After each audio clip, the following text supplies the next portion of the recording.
સરદાર પટેલની જન્મ જયંતિ છે.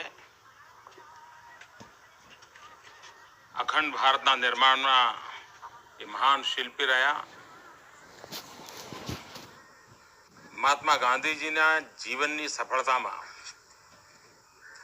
એમણે જે ખેડૂત આંદોલન કર્યું અને ગામડા સુધી આઝાદીનું બિગલ વગાડ્યું, એનું ખૂબ મોટું યોગદાન હતું. સમગ્ર આઝાદીના ઇતિહાસમાં જેમ દાંડી યાત્રાનું મહત્વ છે, એટલું જ મહત્વ સરદાર સાહેબના કિસાન આંદોલનનું હતું.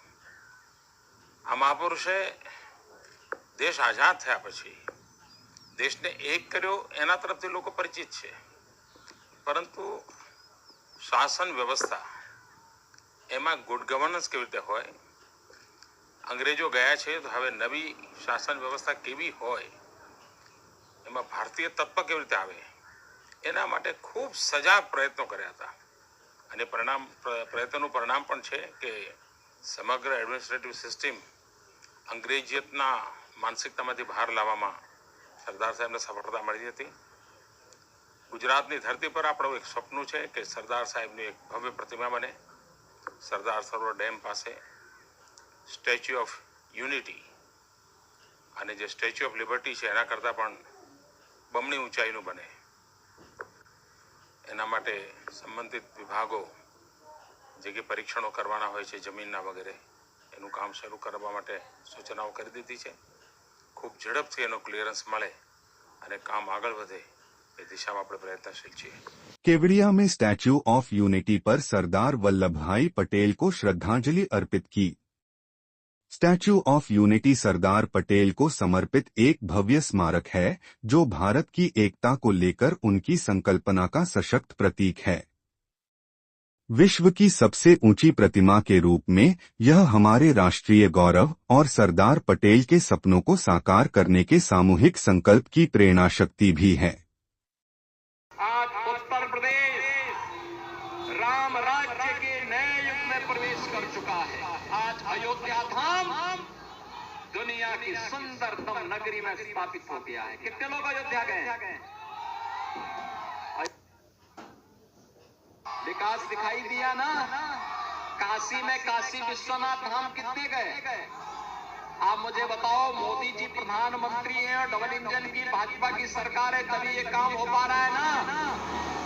क्या ये काम कांग्रेस और उसके पार्टनर कर पाते क्या? अरे सब तो डकैती डालने वाले लोग हैं. लैट्रिन का उजाला दिखा करके और चुपचाप बंद करके फिर डकैती डालते थे. ये करते थे ना. और इसीलिए आपको कहने के लिए मैं आया हूं, क्योंकि बिहार हमारी माता जानकी का मायका भी है. और इसीलिए हम लोगों ने अयोध्या से सीतामढ़ी के लिए 6,155 करोड़ रुपए का एक राम जानकी मार्ग के निर्माण के कार्य को युद्ध स्तर पर आगे बढ़ाया है. और अभी तो बक्सर को हम लोग सीधे लखनऊ और दिल्ली तक जोड़ने के लिए भी एक बड़े कार्य को आगे बढ़ा रहे हैं. पूर्वांचल एक्सप्रेसवे देखा है ना आप लोगों ने? तो पूर्वांचल एक्सप्रेसवे बक्सर की तरफ अब आगे बढ़ रहा है. आज योगी आदित्यनाथ ने कहा, बिहार हमारी माता जानकी का मायका भी है.